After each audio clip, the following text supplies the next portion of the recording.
Buenas tardes. Hace tiempo hablábamos aquí de Stonehenge. Esos círculos de enormes piedras que han desafiado durante mucho tiempo la imaginación de los arqueólogos. Se han hecho muchas conjeturas, pero en realidad en este momento no sabemos quién, cómo ni cuándo hizo Stonehenge. Con el recuerdo de estas piedras abrimos la puerta a un mundo extraño, un mundo lejano en el que vivían unos hombres totalmente desconocidos para nosotros. Unos hombres que levantaron unos testimonios en piedra que están ahí, que permanecen, pero cuyo significado no entendemos.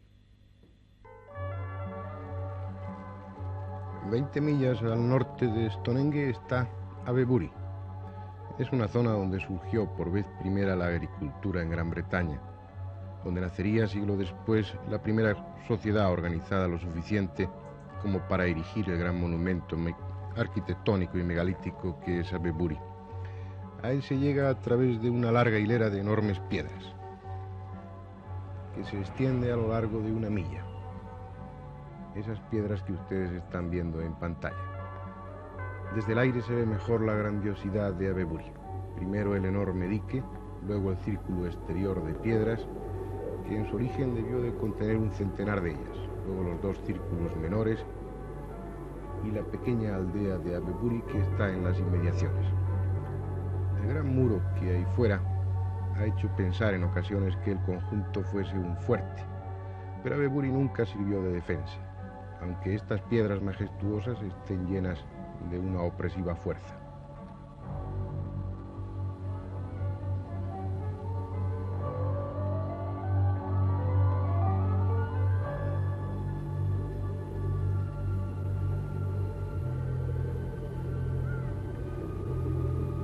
Dentro del círculo exterior hay 2 círculos más pequeños de piedras.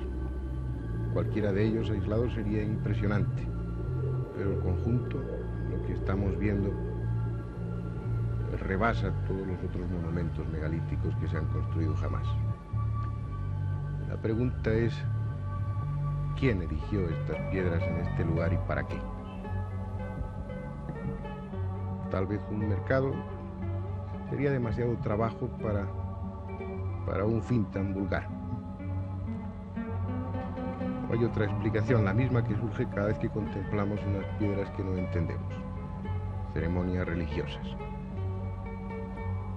Posiblemente, el gran muro está dispuesto de forma que sugiere ceremonias populares. El muro separaría a los espectadores de los grandes círculos de piedras situados más abajo, pero al mismo tiempo podrían asistir y presenciar todo lo que ocurría. Tal vez fuera así. La única verdad es que Avebury sigue guardando sus misterios. Tiene una grandeza que está desprovista de maldad. Ahí ven ustedes las casas dentro del mismo conjunto megalítico. Cuando esto es así, cuando se han edificado las viviendas dentro del monumento, dentro del círculo, es porque al contrario que en otros lugares, Avebury no está cargado de ese sentido mágico, maligno, opresivo que hay en torno a otras ruinas, por ejemplo, las de Stonehenge. Sin problema aparente, una iglesia parroquial se yergue junto a lo que debió ser un templo pagano. Es como el reencuentro de 2 mundos diferentes, de 2 culturas lejanas entre sí que hoy conviven, superando el temor supersticioso que en la Edad Media se tenía a estas piedras.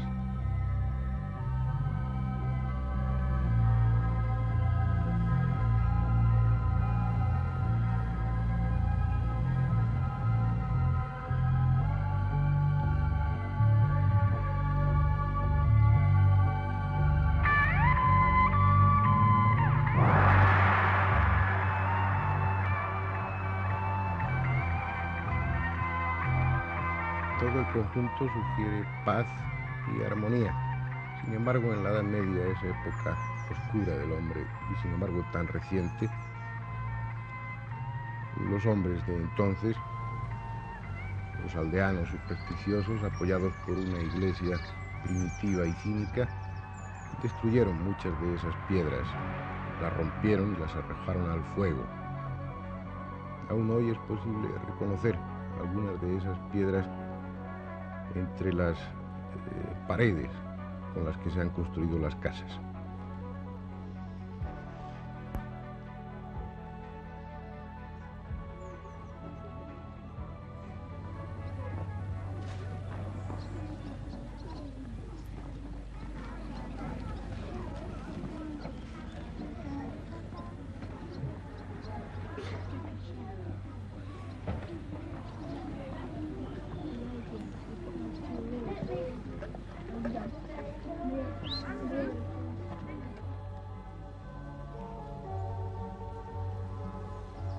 Afortunadamente, no todos los hombres tenían el mismo espíritu. Abeburi se conserva en parte gracias al interés, al romanticismo, podría decirse, de algunas personas, de algunos investigadores meticulosos, serios y amantes del pasado de su país.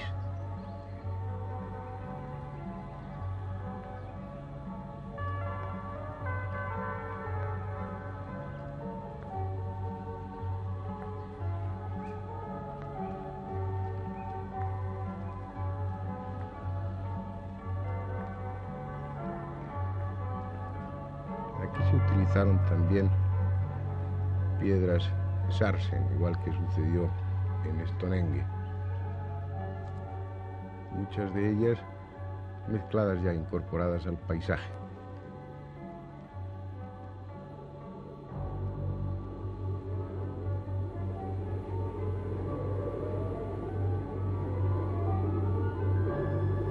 El conjunto es realmente impresionante por su magnificencia, por su amplitud. Algo importante debió suceder aquí para levantar este monumento, o alguna religión, alguna creencia, algún culto suficientemente poderoso como para que estos hombres arrancaran piedras y las transportaran desde lejanos lugares para construir, para levantar ese conjunto de círculos misterioso y extraño que es Abeburi.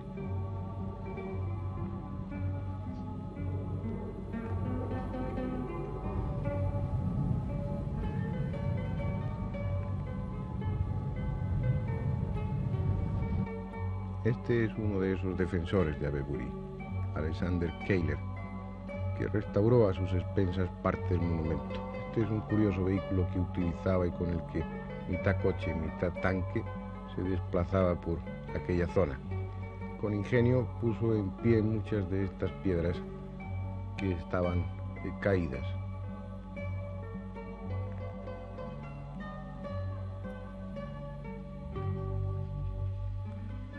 Descubrió enterramientos. Estas son piedras sarsen, como les decía antes, igual que las que se emplearon en Stonehenge. Este es un dintel en West Kennet Barrow, en el que en un pasadizo se encontraron varios restos humanos. Es toda una zona llena de monumentos extraños como este, Silbury Hill, otro enigma. Es un montículo artificial considerado como el mayor de los restos arqueológicos que se encuentran en Europa. Tiene 130 pies de alto y ocupa más de 22.000 metros cuadrados. Se calcula que alrededor de 500 hombres tendrían que trabajar durante 10 años para construirlo. Y es una maravillosa obra de ingeniería. Apenas ha cambiado de forma desde que fue construido y se supone que es aún más antiguo que Abeburi. 5, 6.000 años, quién sabe. ¿Y para qué? Para una tumba. Es la explicación habitual de la arqueología oficial. Ni siquiera el hecho de excavar un túnel ha servido para encontrar la respuesta. Silbury Hill permanece como uno de los más intrigantes misterios del pasado. Cuando los celtas ocuparon aquella región, Silbury Hill, Stonehenge, Abeburi ya eran viejos.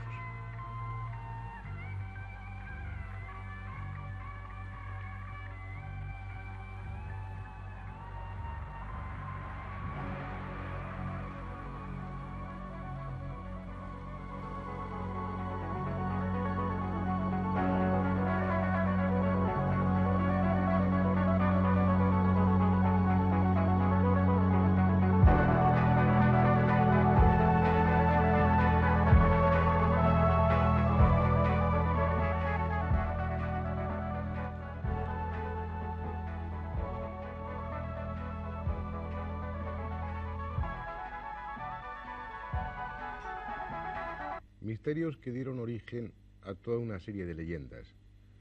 Una de ellas, la más extendida, es la de los gigantes. Como si aquellos hombres de antes, al contemplar esas gigantescas piedras de Stonehenge, de Avebury o de Karnak, llegaron a la conclusión de que únicamente podía tratarse de gigantes en las personas que levantaron, que erigieron aquellas monstruosas piedras. En efecto, esa es la impresión que da. Lo curioso es que esta leyenda de los gigantes está extendida por todas las regiones del globo. En todas las religiones, en todas las sagas, en todas las leyendas, se habla en tiempos muy antiguos de la existencia de los gigantes. La ciencia oficial no lo reconoce, pese a que se han encontrado restos humanos de una considerable estatura, incluso de más de 3 metros. La explicación de los gigantes daría la solución para muchos de estos enigmas antiguos. Ya hablaremos de ello en otra ocasión. El hecho es que se nos plantea un problema como tantas veces, esa llamada locura de la piedra. En una época determinada, el hombre primitivo, el hombre antiguo que pobló Europa y que pobló cualquier otro continente, puesto que en todos ellos hay testimonios gigantescos de este tipo, el hombre de entonces contrajo esa locura. Le dio por levantar unos monumentos inverosímiles con unas piedras que pesan muchas toneladas, las arrancó de unas canteras lejanas, no sabemos por qué, las transportó a lo largo de decenas, a veces centenares de kilómetros hasta el sitio donde las levantaron, y todo eso sin saber realmente para qué. A veces el tamaño de estas piedras es gigantesco. Existe un menhir, el de Lomariaquer, que pesa unas 350 toneladas. Su altura es de unos 21 metros, aproximadamente lo que mide una casa de 7 pisos. Es probablemente el mayor menhir, el mayor obelisco que se haya levantado jamás. Hoy aparece roto en 3 trozos por las inclemencias del tiempo y por los muchos años acumulados en esas piedras. Resulta inverosímil que aquellos hombres, que según la historia clásica no tenían apenas medios, carecían de una tecnología, pudieran arrancar de una cantera ese gigantesco menhir de 21 metros, mover aquellos 350.000 kilos y ponerlo en pie. Hoy creo que resultaría casi imposible realizar la misma hazaña. Una cosa queda clara entonces: no es, como se nos dice en los libros de historia, una cultura balbuceante, esa cultura megalítica. Aquellos hombres poseían un dominio total de la piedra. Hubieran podido, si hubieran querido, levantar monumentos como el Acueducto de Segovia o como cualquiera de nuestras catedrales románicas. Sin embargo, no lo hicieron. Se limitaron a poner en pie gigantescas piedras, a alinearlas según conocimientos astronómicos bastante complejos y demostrando unos conocimientos matemáticos bastante elevados. Da la impresión de que aquellos hombres tenían prisa. Aparecieron, nadie sabe cómo, levantaron sus monumentos gigantescos y luego desaparecieron sin dejar rastro. Es una de las cosas que tal vez más sorprendan a contemplar estos restos de las culturas megalíticas. Sea como sea, para levantar, para construir Stonehenge o Avebury o el mismo Karnak, se nos plantea otro problema, un problema que ya hemos enjuiciado en alguna ocasión, que es el del transporte. ¿Cómo consiguieron, de qué forma, aquellos hombres casi sin medios pudieron transportar esas gigantescas piedras? Esto es Stonehenge, tal vez el ejemplo más conocido y más perfecto de la cultura megalítica. Son enormes piedras distribuidas fundamentalmente en 2 grupos, unas grandes, los bloques grises de 40 toneladas, y otras pequeñas, las azules, de solo 4 toneladas. Si nos fijamos en las grandes, las de 40 toneladas, y si ustedes recuerdan cuando tocábamos el tema, debemos tener en cuenta que proceden de Avebury, de donde hablábamos antes, más o menos a 30 kilómetros de distancia. ¿Ustedes se imaginan lo que son 30 kilómetros arrastrando una de estas piedras de 40 toneladas? Respecto a las otras, respecto a las pequeñas, solamente pesan 4.000 kilos, 4 toneladas. Sin embargo, solo podían proceder de los montes Prestel. a 400 kilómetros de distancia y al otro lado de un brazo de mar. ¿Tengo o no tengo razón cuando digo que nuestros antepasados estaban locos con esa extraña locura de la piedra? Tengan en cuenta que entonces no había camiones de varios ejes, ni existía el ferrocarril, ni siquiera existían las carreteras. Debían desplazar aquellos tremendos bloques de piedra desde muchos kilómetros de distancia, subiendo montañas, bajando a los valles, atravesando bosques, cruzando ríos e incluso cruzando unos brazos de mar, como sucedía en el caso de las piedras Sarsen de Stonehenge. ¿Cómo hacían eso? Para muchos nos resulta totalmente inexplicable. Sin embargo, la historia da una explicación. Esas piedras se arrastraron gracias a rodillos, esos inefables rodillos sobre los que ha discurrido toda nuestra historia antigua. Vean ustedes esta imagen. Describe bastante bien cómo podía ser una de estas escenas. Esos hombres, semidesnudos, afanados y sudorosos, estarían trasladando una piedra sarsen, de esas que hemos dicho que solo pesan 4 toneladas. Con ellas recorrieron 400 kilómetros con cada una de esas piedras. Imagínense, mientras contemplan a estos hombres, lo que sería para ellos trasladar las piedras grandes de 40 toneladas, 10 veces mayores que esa de la Ilustración.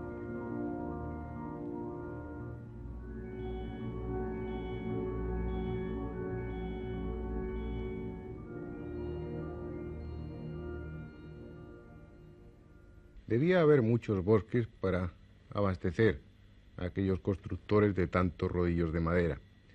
Aún así, aun suponiendo que toda esa zona estuviera literalmente cubierta de bosques, la explicación de los rodillos no siempre es válida. En Avebury o en Karnak no es explicable de esta forma. Las piedras que allí se utilizaron, la mayoría son piedras de forma irregular, llenas de aristas y sin ninguna cara lisa que permita su deslizamiento sobre rodillos de madera.